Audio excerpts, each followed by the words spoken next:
প্রথম প্রশ্ন করেছেন, খুব গুরুত্বপূর্ণ প্রশ্ন। বলছেন যে সালাম আলাইকুম শাইখ। ওয়ালাইকুম সালাম রহমতুল্লাহ। রাসূলুল্লাহ সাল্লাল্লাহু আলাইহি ওয়াসাল্লাম শাম দেশ এবং ইয়ামানের জন্য দোয়া করেছেন, কিন্তু নাজদের জন্য দোয়া করেন নাই। নাজদ নাকি বর্তমান সৌদির রিয়াদ, কারণ সেখান থেকে একটা শিংওয়ালা শয়তান বেরোবে এবং জাতিকে ভাগ করবে, আর তিনি হচ্ছেন আব্দুল ওয়াহাব। এই বিষয়ে বিস্তারিত বলুন। এই মর্মে যে হাদিস রয়েছে সে হাদিস সহিহ বুখারীতে রয়েছে, সহিহ মুসলিমে রয়েছে, কয়েকটি জায়গায়। হাদিসটি আমি উল্লেখ করি আর হাদিসের সঠিক ব্যাখ্যা কি সেটি বলে দিই, যাতে করে যারা জানে না, অবুঝ, তারা সঠিক বিষয়টি অনুধাবন করতে পারে, জানতে পারে। আর যারা বিভ্রান্তি ছড়ায়, যারা দলুন মদিল্লুন, নিজেরা পথভ্রষ্ট, অন্যদেরকে বিভ্রান্ত করে, পথভ্রষ্ট করে, আল্লাহ রাব্বুল তাদের অনিষ্ট থেকে সমস্ত মুসলিম উম্মাহকে, মানব জাতিকে রক্ষা করুন। হাদিসে নবী সাল্লাল্লাহু আলাইহি ওয়াসাল্লাম একবার নেক দোয়া করলেন, বললেন আল্লাহ বারিক লানা ফি শামিনা, হে আল্লাহ আমাদের জন্য আমাদের শাম দেশে বরকত দান করো। ওয়া ফি ইয়ামানিনা, আমাদের ইয়ামান দেশে বরকত দান করো। বর্ণনাকারী আব্দুল্লাহ বিন ওমর রাদিয়াল্লাহু তাআলা আনহু হাদিসের, তিনি বলছেন যে সাহাবায়ে কেরাম তখন বলে ওয়া ফি নাজদিনা, আমাদের নাজদে যেন আল্লাহ বরকত দান করেন, এই দোয়া করুন ইয়া রাসূলুল্লাহ। কাল আল্লাহ বারিক লানা ফি শামিনা ওয়া ফি ইয়ামানিনা, হে আল্লাহ আমাদের শাম এবং ইয়ামানে বরকত দান করো।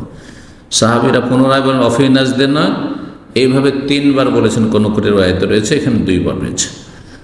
তখন রাসূলুল্লাহ সাল্লাল্লাহু আলাইহি ওয়াসাল্লাম বললেন হুনাকা জালাজিল ওয়াল ফিতান, নাজদে ভূমিকম্প হবে বিভিন্ন সময় এবং বহুমুখী ফিতনা সেখানে দেখা দিবে।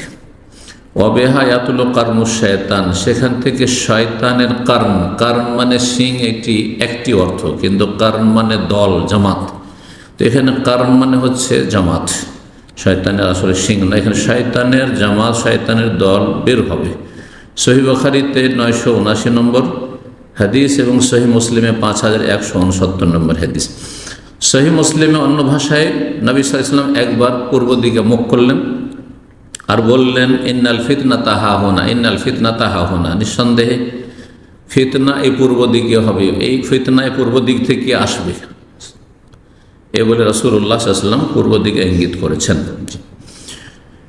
এই হাদিসের ভাষ্য সম্পর্কে উলামায়ে কেরাম যারা হাদিসের বিশেষজ্ঞ তারা কি বলেছেন আপনাদের শোনায়। তারা আপনাদের এক শ্রেণীর যে পথভ্রষ্ট মানুষ যারা গাল দেই কোরআন সুন্নাহ অনুসারীদেরকে ওয়াহাবি বলে, এই আইম্মায়ে কেরামগণ, হাদিসের ভাষ্যকারগণ, তারা কি ওয়াহাবি ছিলেন না। বলেছেন তারা যে আল্লাহ রাব্বুল আলামিন কিছু কিছু ভূমিকে বরকতের জন্য খাস করেছেন, মানে সেখানে বরকত নিহিত রেখেছেন, যা অন্য জায়গায় হয়তো আল্লাহ রাব্বুল দেননি। আর কোন কোন জায়গায় ফিতনা দেখা দিবে এবং অনিষ্ট বিরাজ করবে, সেই কথাও নবী সাল্লাল্লাহু আলাইহি ওয়াসাল্লাম বিভিন্ন হাদিসে বলেছেন। কোনো জায়গায় কল্যাণ রয়েছে, কোনো জায়গায় অকল্যাণ রয়েছে। এই হাদিসে নবী সাল্লাল্লাহু আলাইহি ওয়াসাল্লাম শাম এবং ইয়ামানের জন্য বরকতের দোয়া করেছেন। শাম আরব উপদ্বীপের উত্তর দিকে অবস্থিত। এই শাম প্রাচীন যুগে সূরা কুরাইশ আল্লাহ শীতা ও সাইফ, 2টি বাণিজ্যিক সফর হতো মক্কার লোকদের, আরবদের, আর সেটি ছিল তাদের জীবিকা নির্বাহের মুখ্য উপায়। একটি হতো উত্তর দিকে ঠান্ডার দেশে গ্রীষ্মকালে রেহলাত সাইফ, গরমের দিনে, আর শীতকালে গরমের এলাকা দক্ষিণ অঞ্চল ইয়ামানে তারা সফর করতেন, বাণিজ্যিক সফর। শাম দেশের মাল সামান নিয়ে এসে মক্কা বিক্রি করলেন, আবার ইয়ামানে পৌঁছে দিলেন, ইয়ামানের ধন সম্পদ সেখানে ব্যবসা বাণিজ্য করে সেখানকার পণ্যগুলো নিয়ে আসে মক্কার বাজারে কিছু বিক্রি করলেন, আবার সেখান থেকে শাম নিয়ে গেলেন। এই ছিল তাদের জীবিকা নির্বাহের মুখ্য উপায়। তো বলছেন যে উত্তর দিকে অবস্থিত শাম, আর শাম দেশ আজকাল কয়েকটি দেশে বিভক্ত হয়েছে। একটি হচ্ছে সিরিয়া, আরেকটি জর্ডন, আরেকটি লেবানন, আরেকটি ফিলিস্তিন, তার মানে 4টি দেশ শামিল। ইয়ামান আরব দ্বীপের দক্ষিণ দিকে অবস্থিত, লোহিত সাগরের তীরবর্তী এলাকা। জি, তো এই দুটো এলাকায় ব্যবসা বাণিজ্য করতেন। নবী সাল্লাল্লাহু আলাইহি ওয়াসাল্লামকে যখন বলা হলো আমাদের নাজদের জন্য দোয়া করেন, তখন নবী সাল্লাল্লাহু আলাইহি ওয়াসাল্লাম যা বলেছেন তা হাদিসে বললাম, যে সেখানে ভূমিকম্প হবে এবং ফিতনা হবে, আর সেখান থেকে শয়তানের দল বের হবে। এর সঠিক ব্যাখ্যা কি এ সম্পর্কে হাদিসের শাখাগুলি পড়লে দেখা যায় যে তারা তিনটি কথা বলেছেন।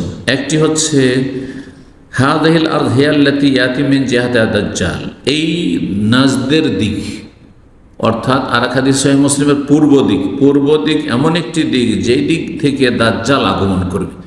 আর দাজ্জাল আসবে পূর্ব দিক থেকে, নবী সাল্লাল্লাহু আলাইহি ওয়াসাল্লাম বলেছেন। আর দাজ্জালের সাথ দেবে ইহুদি আসফাহান, ইরানের ইহুদিরা। তাহলে দাজ্জাল আসবে ইরানের দিক থেকে। নাজদ যেটি কি বলে উদ্দেশ্য করেছেন অর্থাৎ সৌদি আরবের নাজদ মানে রিয়াদ, কাসিম এই এলাকা না, এটা উদ্দেশ্য নবী সাল্লাল্লাহু আলাইহি ওয়াসাল্লাম করেননি। জি। দ্বিতীয় ব্যাখ্যা তারা বলেছেন আল মুরাদ বিহাযাল হাদিস, এই হাদিসের উদ্দেশ্য হচ্ছে মা যাহারা বিল ইরাক মিনাল ফিতানিল আযীমাত ওয়াল হুরুবিল হাইলা, ইরাকে যে ভয়ঙ্কর ধরনের বিভিন্ন সময়ে এই ইসলামের ইতিহাসে ফিতনা আর সূত্রপাত হয়েছে, ফিতনা ফাসাদ হয়েছে এবং বড় বড় যুদ্ধ হয়েছে, ভয়ঙ্কর যুদ্ধ হয়েছে। যেমন ওটের যুদ্ধ, জামালের যুদ্ধ, সিফিনের যুদ্ধ, এইরকমই খাওয়ারিজদের সাথে হারুরার যুদ্ধ এবং বানু উমাইয়ার জুলম অত্যাচার সেখানে, এবং সেখানে হোসেন রাদিয়াল্লাহু তাআলা শাহাদাত। এইরকমই যে বিদাতি ফিরকে খাওয়ারিজ এবং রাওয়াফিজ বেরিয়েছে এই কুফা থেকে, সেটা ইরাকে। তো উদ্দেশ্য তাহলে ইরাককে করা হয়েছে। নাজদের অর্থ কি তাহলে এটা বুঝেন? নাজদ মানে হচ্ছে উঁচা এলাকা, নাজদ বলা হয় উঁচু এলাকাকে, আর গৌর বলা হয় নিচু এলাকাকে। তো আরব অঞ্চলে একটি এলাকা রয়েছে নিচু এলাকা, এই গৌর আর তেহামা। তো এর মধ্যে মক্কা মদিনা হেজাজ এগুলি পড়ছে। আর নাজদ ধীরে ধীরে যখন আসতে শুরু করবে আপনি আল কাসিম হয়ে রিয়াজের দিকে, তখন উঁচা হতে লাগবে। আর তারপরে উঁচা হতে হতে ইরাকের ভূমি আরও উঁচা। তো নাজদ মানে আমাদের দেশে বাংলা ভাষায় বরিন্দ্র অঞ্চল, যে উঁচা এলাকা যেখানে কোনোদিন বন্যা হলে পানি উঠে না। জি, যেমন বাংলাদেশের নওগাঁ, নাটোর এইসব এলাকাগুলি রয়েছে, এইরকম উঁচা এলাকা রয়েছে। আমাদের পশ্চিমবঙ্গের মধ্যে মালদায় আপনার উঁচু এলাকা, বরিন্দ্র এলাকা রয়েছে। তো বরিন্দ্র এলাকা যেটাকে বলি সেটা হচ্ছে আরবি ভাষায় নাজদ। উঁচা এলাকা এই রিয়াদ, কাসিম এলাকা উঁচা মদিনা মক্কার তুলনায়, এবং উঁচা এলাকা হচ্ছে ইরাক, সেটিও। তো উলামায়ে কেরামগণ বলেছেন যে ইসলামের ইতিহাসে যে ফিতনা ফাসাদ এবং বড় বড় ভয়ঙ্কর যুদ্ধগুলি হয়েছে, আর অপ্রীতিকর অশান্তি যে হয়েছে যুগে যুগে, আর সর্বশেষ এই সাদ্দামের যুগের ফিতনা, আর তারপরে শিয়া রাফিজদের জুলম অত্যাচার ইরাকে, এ সমস্ত কিছু প্রমাণ করে তার আগে তাতারিদের আক্রমণ এবং বাগদাদের পতন আর মুসলিম উম্মার যে ক্ষয়ক্ষতি, এই সমস্তগুলির সামনে রাখলে দেখা যায় যে এখানে নাজদুল হেজাজ উদ্দেশ্য করা হয়নি, বরং নাজদুল ইরাক উদ্দেশ্য করা হয়েছে। তাহলে উঁচু এলাকা দুটো ছিল, একটাকে নাজদুল হেজাজ মানে আরব উপদ্বীপের নাজদ বলা হয়তো, বরিন্দ্র এলাকা উঁচু এলাকা, আর একটা হচ্ছে নাজদুল ইরাক, ইরাকের উঁচু এলাকা। তো এখানে উদ্দেশ্য তাহলে ইরাককে করা হয়েছে, আর বাস্তবতা তার প্রমাণ গ্রহণ করে। তাহলে দুটি ব্যাখ্যা হয়ে গেল। তৃতীয় ব্যাখ্যা উলামায়ে কেরামগণ বলেছেন, যাদেরকে ওয়াহাবি বলছেন তাদের এই বিংশ শতাব্দীর সবচেয়ে বড় ইমাম আলেম শেখ আব্দুল আজিজ বিন বাজ রাহমাতুল্লাহ আলাইহি, তিনি বলেছেন যে যদি ধরেও নেওয়া হয়, এরকম আরও কিছু উলামারা বলেছেন, যদি ধরেও নেওয়া হয় যে নাজদ বলতে নাজদুল হেজাজ আরব উপদ্বীপের নাজদকে উদ্দেশ্য করেছে রাসূলুল্লাহ সাল্লাল্লাহু আলাইহি সাল্লাম, তাহলে মনে রাখবেন যে কোনো একটি ভূমি কিয়ামত পর্যন্ত সবসময় সেখানে অপ্রীতিকর অশান্তি ঘটবে আর ফিতনা ফাসাদ হবে, কোনো ভালো হবে না। যদি বলা হয় যে সেখানে ফিতনা ফাসাদ হবে, তাহলে শুধু ফিতনা ফাসাদই হইতে থাকবে আর ভালো হবে না, এমনটাও নয়। আর কোনো জায়গা সম্পর্কে যদি দোয়াও করা হয় আর যদি বলা হয় সেই জায়গায় বরকত রয়েছে, তার মানে সেখানে ফিতনা ফাসাদ আর অশান্তি বিরাজ করবে না, এমনটাও নয়। আর এটা একবারে বাস্তব সত্য। চিন্তা করুন, যত বদাখিদা, যত শিরকি কুফরি মতবাদ মুসলিম সমাজে, সুফি ইজমের যত তরিকা, এই আপনার ইরান ইরাক থেকে শুরু করে ভারত পর্যন্ত, ভারত মহাদেশ এমন একটা দেশ, ভারত পাকিস্তান বাংলাদেশ, এমন কোনো পীরের তরিকত নেই যে সেখানে নেই এই ধর্মীয় ফিতনা, সবচেয়ে বড় ফিতনা শিরক কুফরি ফিতনা। কিন্তু সেখানে যদি আরেক দিক লক্ষ্য করে দেখেন তো দেখবেন যে ইসলামের বড় বড় খেদমত হয়েছে ভারতে এক সময়। হ্যাঁ, হাদিসের কিতাবগুলি ভারতে ছাপানো হয়েছে। হাদিসের চর্চা এক সময়, এমন সময় ভারত মহাদেশ হয়েছে যে যেই হাদিসের খেদমত সেই জামানে আরব দেশে ছিল না। এইভাবে ইরান ইরাকে বড় বড় আইম্মা কেরাম পয়দা হয়েছেন। হ্যাঁ, সঙ্গে ইমাম আবু হানিফা রাহিমাহুল্লাহ, ইমাম আহমদ, তারা কোথাকার? তারা ইরাকের সবচেয়ে এত বড় বড় আইম্মা কেরাম। তো আশা করি বিষয়টি বুঝতে পেরেছেন। সুতরাং কোনো জায়গায় যদি অকল্যাণ থাকে বা যদি নবী সাল্লাল্লাহু ভবিষ্যৎবাণী করে থাকেন সেটা ফিট করেন, তার মানে সেখানে কোনো কল্যাণ হবে না। তো যদি সৌদি আরবের এই নজকে ধরে নেন যে সেই দিকে ইঙ্গিত করেছেন, নবী সাল্লাল্লাহু উদ্দেশ্য করেছেন, তাহলে সেখানে কিছু ফিতনা ফাসাদ হয়েছে।